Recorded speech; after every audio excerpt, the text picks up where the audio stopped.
From the Lincoln Journal-Star, this is the Life in the Red podcast with Luke Mullen and Amy Just. Hey folks, welcome back to the Life in the Red podcast. Luke Mullen and Amy Just back with you to break down a very busy week as there tend to be here in December. Lots of football news, volleyball getting its NCAA tournament run underway, Husker hoops action as well. Some of the standouts we'll bring to you today, but still a very busy stretch here in December. Oh yeah, the rest of the year is just going to fly by. Yep. Lots to get to. So let's start away just with some quick updates for you on Husker hoops. The women's basketball team running up their record to 8-1. Some big non-conference wins that they had before. Most recently, they defeated Minnesota 84-65, one of those early Big Ten games that teams play. And Tarleton State and Chattanooga traveling to Lincoln this week. And then the men's basketball team, pretty disappointing performance on the road. Big blowout loss to Michigan State. Couldn't really shoot, couldn't really defend in that one. Yeah, no, they couldn't do anything. They got out toughed. They got out physical. They did not do what they wanted to do. They had a pretty decent week of practice, so they said. But yeah, some of the words used today in the presser for the week, punked is a favorite word of Fred Hoiberg's, but he didn't say it. His players did. So yeah, and what steamrolled, another word. Definitely. And Indiana comes to Lincoln this Friday, 7 p.m. What do you expect? Bounce back or I don't know. Show more at least? I won't be able to be there. Yeah. I can't be in two places at once. Yeah, I was really there's some other stuff going on. I was this looking Friday. forward to potentially being able to be there, but Nebraska volleyball is the Friday Sunday as opposed to the Thursday Saturday. So as in years past. Yep. So pick your battles. That's all right. I don't know. I don't think Indiana is as good as people think that they are, but I also don't think Nebraska is as good as people think that they are. Nebraska beat Creighton, and then Creighton beat Kansas, which I was there for both games. But yeah, so I don't know. I still think they're trying to figure things out. And Burke's not 100% yet, so that limits some things. Teams are guarding Connor Essegian a little bit more. But yeah, it's definitely going to be quite the game if Nebraska doesn't win on the glass, but they're not going to win. That's just the way it goes in Big Ten play. If you do not win the rebounding battle, you will lose 97% of the time. Yeah, I think just could be a very telling game for Nebraska. I mean, dropping to 0-2 in conference play early, that would be tough. And certainly they just need to be better in all aspects of the game than they were last time out against Michigan State. Only 4 3-pointers. Yep. And one was made by Cale Jacobson. Yeah, it was really a struggle. I mean, they had those long scoreless runs. Mm-hmm. Yeah. The rhythm was really off too. There was none. Yeah. Pretty succinct way of putting it. So that's your Husker Hoops update this week around Husker sports. And as we mentioned, lots of focus, of course, on the volleyball team, their postseason run. Took care of business against Florida A&M as expected, and then swept Miami too. Hurricanes challenged a little bit, but man, that was a really good all-around performance from Nebraska in that second round game. Oh yeah, absolutely. And when they came out against Florida A&M and played the way that they did, I was like, oh, they're feeling it right now. Most lopsided victory in modern history for them in that first set against Florida A&M. And they played really well against Miami. They had a few difficulties with just some of the shots that Miami's pins were taking, but just what a great match for them. Yeah, you look at the statistics there. The Huskers hit 293, held Miami to a .058 hitting percentage. So just dominance there in both areas. Harper Murray, she was all over, taking some great swings too. Yeah, and some of that for Miami was self-inflicted. They were trying to avoid Nebraska's block and then would go long or go wide on some of those. But yeah, no, Nebraska's block was really active. Mm-hmm. Yeah, and now, Nebraska winning, they'll, of course, host action at the Devaney again this weekend. That is this Friday.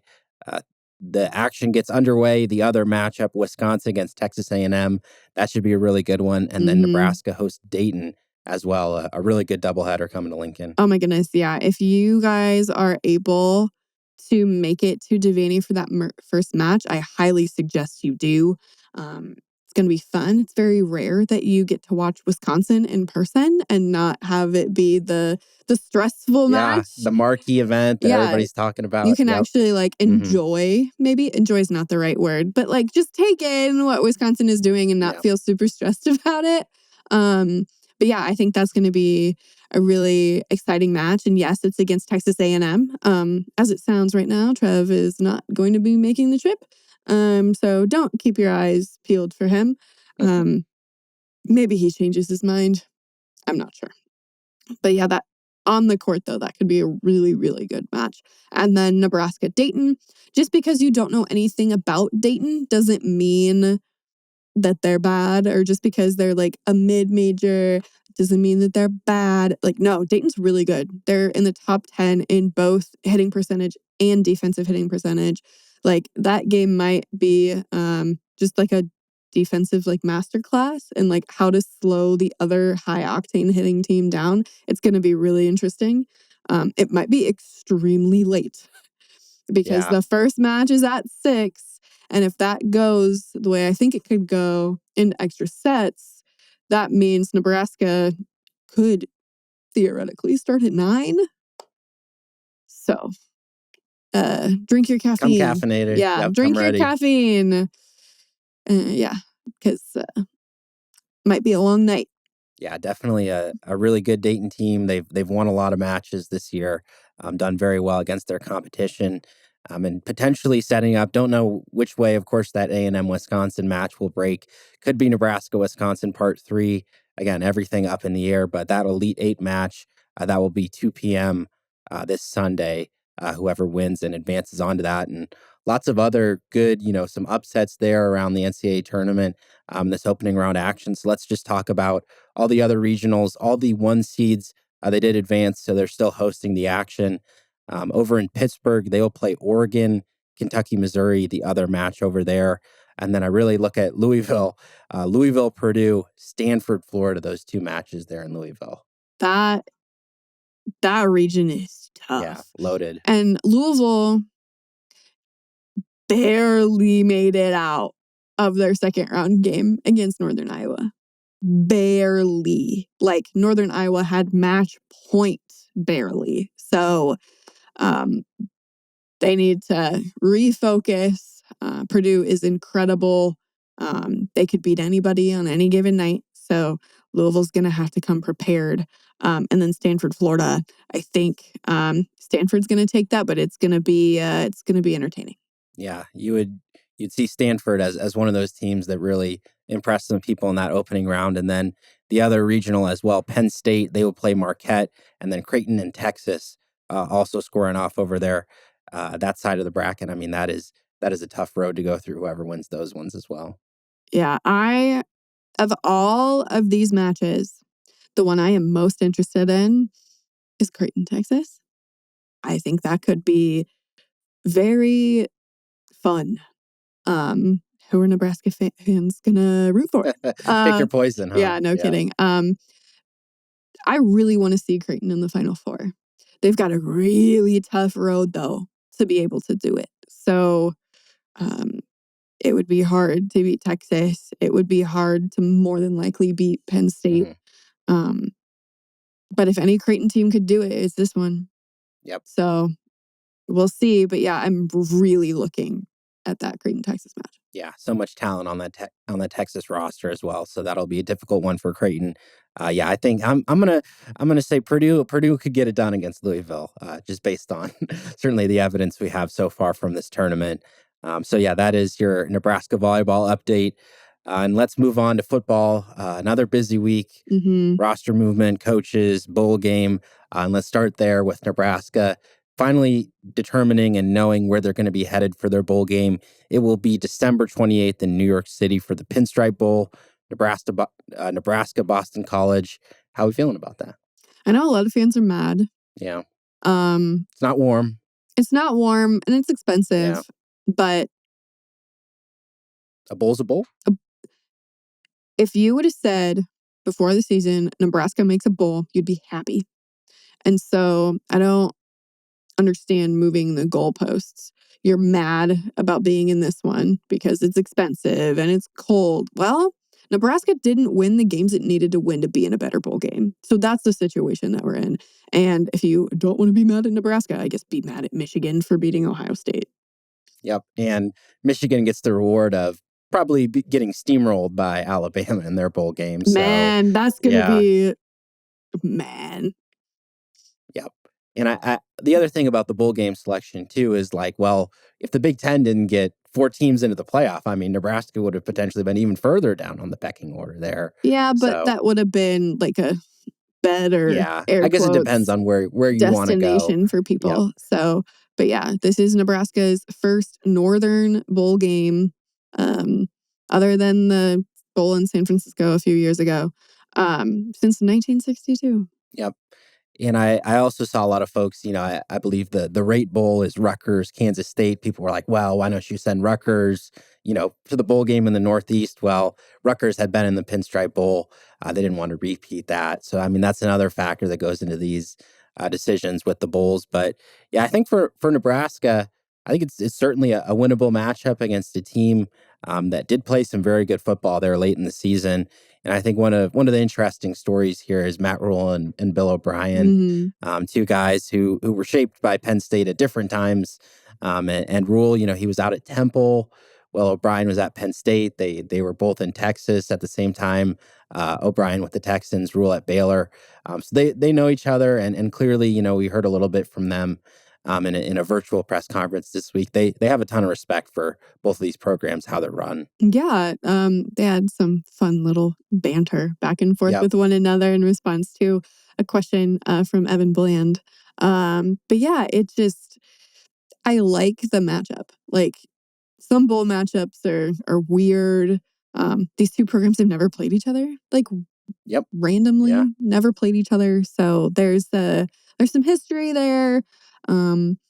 This game's going to mean a lot to a lot of the people involved in both programs, and I think that matters. Like, this is going to mean a lot to Matt Rule because he was born and raised in New York. This is going to mean a lot to Bill O'Brien, who is in the early days of this chapter of his career with a lot of guys, his upbringing, in the Northeast as well. And so it's just, yeah, it's going to be special for the people who are involved, and I think that matters. Yeah. O'Brien also said this is the first time he's going to coach in a bowl game as a head coach at the college level, too. So that's another exciting element for him, and certainly for the Nebraska fans as well, who will be heading out there.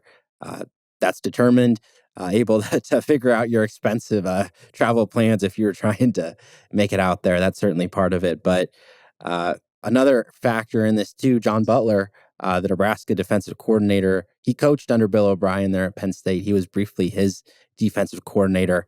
And if we're talking about John Butler, let's talk about the news. He's now the permanent defensive coordinator for this Nebraska team. Yeah, I like it. It's not the sexiest, splashy hire, but Matt Rule said he wasn't going to do that, and he didn't. He's familiar with this defense. He's familiar with the guys. Matt Rule said even before Tony White left that, this is kind of the path that he figured for John Butler, that, when Tony would eventually leave, that he'd be a prime candidate to take that spot. Matt Rule really likes to promote and develop coaches from within, and we're seeing that happen again. Yeah, I think Matt Rule wants this defense called, and organized a certain way. And I think Butler, he sees him as that guy who's going to fulfill that scheme, carry on what White, brought in, maybe with some tweaks, some adjustments. And I think maybe some of the influence this season, whether that was just rule changing things or, maybe Butler had his own ideas. I think certainly his fingerprints were there on elements of the defense this season. So I think just, maintaining that consistency, that was probably a big part of it. And as well, Philip Simpson, former Nebraska assistant, he was more of a, an off-field recruiting position for Nebraska. He's going to be coming back as the outside linebackers coach. And then also some national reports out there, not confirmed by Nebraska at this point. Phil Snow potentially set to join as the associate head coach, and Kansas City Chiefs assistant Terry Braden potentially there as the defensive line coach. Yeah, and I expect more moves to be made soon, if not, when we finish recording this podcast or in the next coming days, as they try to get that staff together before the bowl game. Yep, very important. And as well, the former Nebraska coaches, Tony White, Terrence Knighton, off to Florida State. Evan Cooper's headed out there too. A pretty sizable Nebraska contingent there with the Seminoles. See how they do? Yep. It'll be interesting. Yep. So all that coaching movement's been going on. The players have been moving too. Such a big deal. The transfer portal movement, how teams are built in this era of college football. And so just like the coaches are leaving, there's been a lot of movement amongst rosters, not just at Nebraska, but the transfer portal officially opening. I think hundreds and hundreds of players. I don't know the exact number on it. I'm sure it's going up. Yeah, it's going up by the second here. But let's talk about the guys who have entered the portal here for Nebraska in the recent days. Wide receiver Davon Hall, promising young wide receiver out of Omaha, out of Bellevue West. He's in the portal. Another young guy, defensive back Dwight Boodle, who did see the field some this season. Promising cornerback and had been with the program for 2 years, but two of those young guys who may be just seeking opportunities somewhere else. Yeah, it's non-surprising. They've got to, trim people. Yeah. So wish the best of luck for them, and hopefully they find a place. Hopefully they find a place to go. Yeah, I think Boodle's a little bit of a loss. I thought he had really good potential there. I think he can still develop into a very good cornerback. So he'll be moving on. And then a couple of guys who, injuries or maybe just, weren't able to carve out a role in their time with Nebraska. Brody Tagaloa, AJ Rollins, and Jacob Hood moving on. You've got Tagaloa, defensive lineman, unfortunately had a car crash, that cost him. He had to have surgery. That was really, severely missed set a back. whole Yeah. season. Yeah. I want the best for him, like wherever he goes. Because what a story he is. Persevering and certainly keeping going. So Tagaloa moving on, and then AJ Rollins, was defensive end, was tight end. He tried out the different spots for Nebraska. Wasn't able to, land as a starter, had a backup role for the team. And then Jacob Hood, former Georgia transfer, but just really wasn't able to make a difference on the Nebraska O-line. Yeah, and that's the way it goes when you have very large rosters. Yeah, and you got 100 guys, somebody's getting left out. Even more when you have 150, as Nebraska does. And then two notable players who maybe intended to leave at one point, finally clarified, as they go out on social media that they are staying. Defensive lineman Keona Davis and running back Emma Johnson, two very big names for Nebraska that are going to be coming back next season. Oh, yeah. Like, that is a huge win to keep not just one, but two of them. I imagine they're going to factor really heavily into Nebraska's game plan next year. So great for Nebraska convincing them to stay. Yeah, certainly. I mean, Keona Davis, he was one of those guys that came in as a freshman and just looked the part, like physically. He was holding his own out there. So you think about his potential development. And then I think everybody saw what Emma Johnson did those last few weeks. Don't need to refresh anybody why he's so important to this team. But I think it's kind of interesting that, obviously with so much movement, we're kind of in this era now where every player is realistically up for grabs, is going to hear from different, coaches from different schools, like money figures, playing time, like all sorts of things are getting thrown out here. And now I think we're kind of in this era where players are taking to social media, like feeling like they have to just let people know that, like, hey, they're not going anywhere. Yeah. Look, I'm happy with it. I like not having to speculate. I like not having to chase stuff down.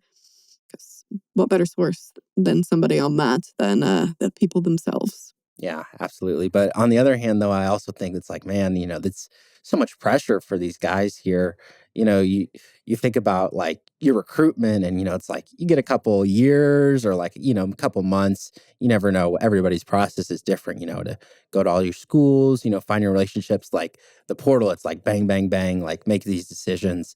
And I think we're kind of seeing some of that with like it playing out before the portal opened, like guys maybe, getting reported like what they were leaning. And then ultimately that stuff gets hashed out and push comes to shove. Those decisions were made, Keona Davis and Emma Johnson coming back to Nebraska. But looking at some transfer portal targets as well, some of the names that are linked with Nebraska coming in for visits, Central Michigan defensive lineman Jonah Pace, Florida International wide receiver Eric Rivers will be here later in the week, and then Florida State linebacker Omar Graham. And then there's others. Then there are others out there like Kentucky wide receiver Dane Key. Not sure about visits. Haven't had anything officially confirmed there yet who are lined up. But just looking at those positions, I think it's kind of what you would expect, right? Offensive, defensive line, linebacker, where Nebraska's lost a lot of guys, and wide receiver, of course. Yeah, those are the spots that are musts to bring in the transfer portal. I'm not surprised. Defensive linemen and offensive linemen don't necessarily grow on trees, and they lost a lot of them. Yep. So got to bring those in. And then linebackers, that room is pretty sparse at the moment with guys who've played a lot. So if you can get a guy there in the portal, that'd be great. Yeah. And so this is kind of an interesting overlap. And we had some comments from Matt Rule and Bill O'Brien about this, the timing of this time of year. As they spoke there on Tuesday, just kind of like the juxtaposition of Matt Rule, you've got guys who are out there practicing, preparing for the bowl game. And, if there's somebody who doesn't show up to practice, they're trying to visit somewhere else. It's like, well, are they part of your plans moving forward? Your roster is going through these changes. Like, it's a very odd situation for these teams to deal with when you think, hey, you should be focusing on the bowl game. But realistically, they're focusing on next year. Yeah. And Bill O'Brien he hates the timing of the transfer portal window being open right now. But there's no better way to do it. Yeah. Because what's the first word in student athlete? Yep. Student. And every different school has enrollment dates and cutoffs and all of those things. And so not only do they have to find out their future home for football stuff, they still have to apply to school and get in and be there for the whenever their semester starts. And some places are later than others, like Nebraska has a 5-week break. Not everywhere has that. And so people forget about the school part.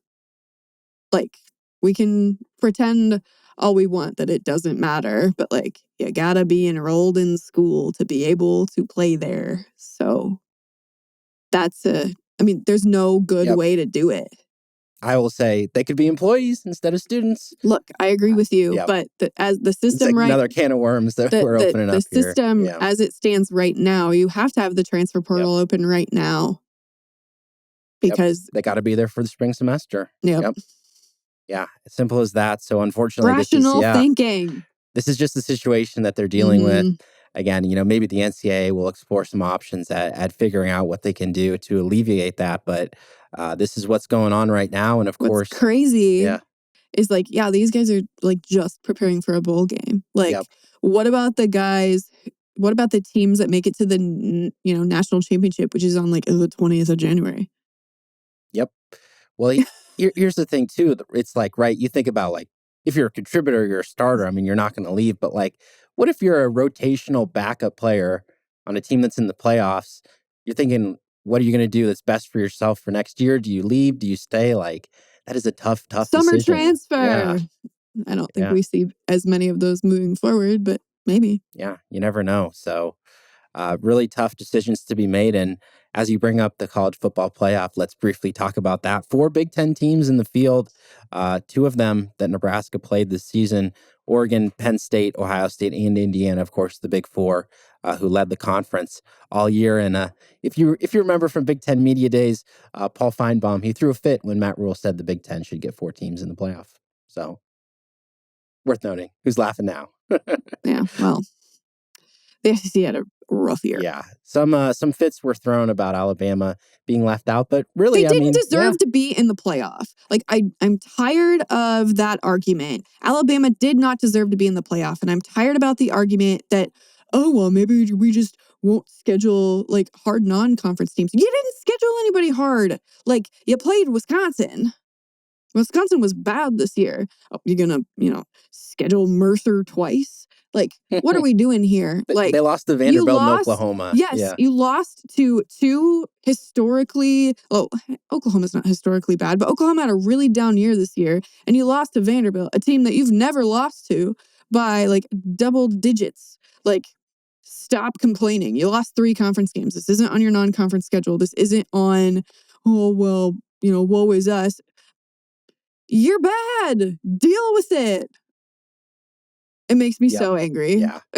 I think what I did at least like was SMU gets in because they have an excellent resume, of course.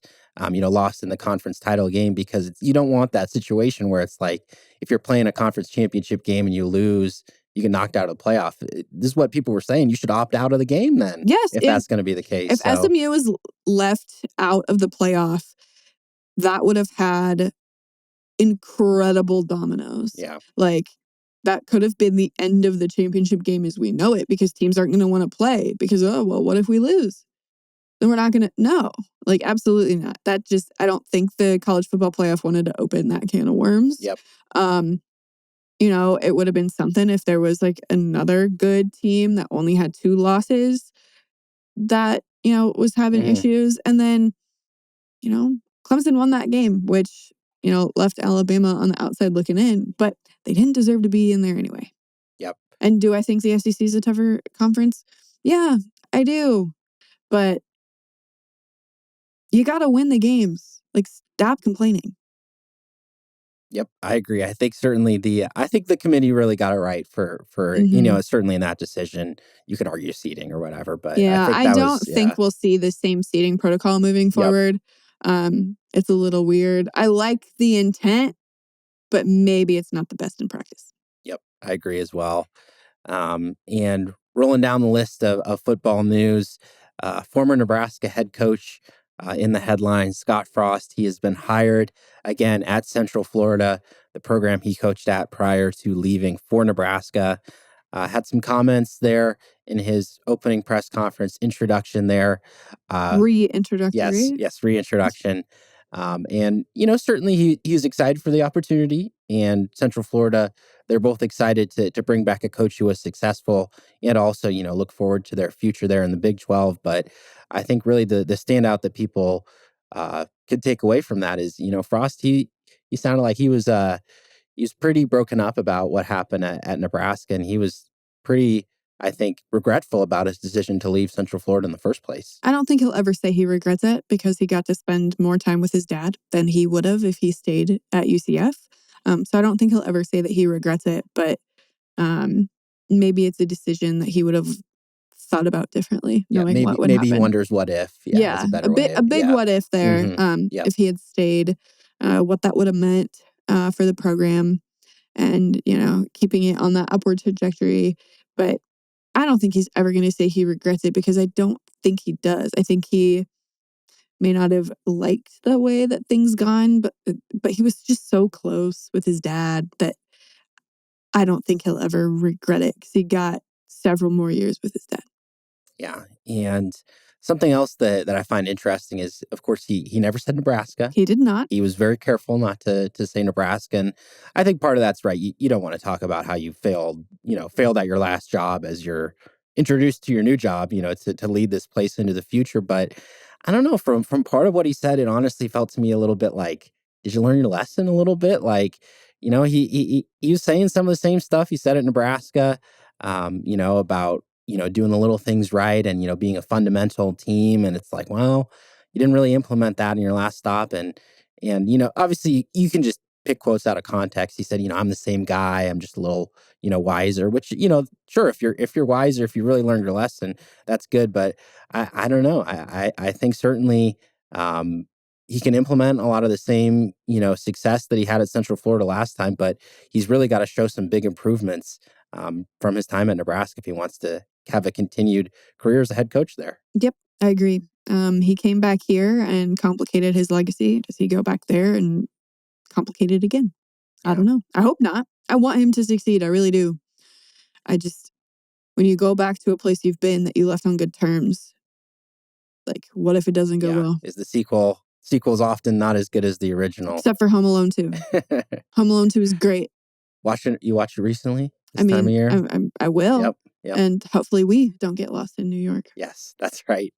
Very important.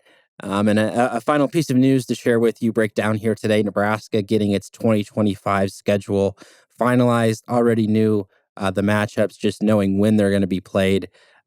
Non-conference as well was already in place. Cincinnati, Mostly. yep, Akron, and Houston Christian, those 3 teams for Nebraska. But the way that the rest of the schedule breaks down, in September, Huskers will host Michigan at home.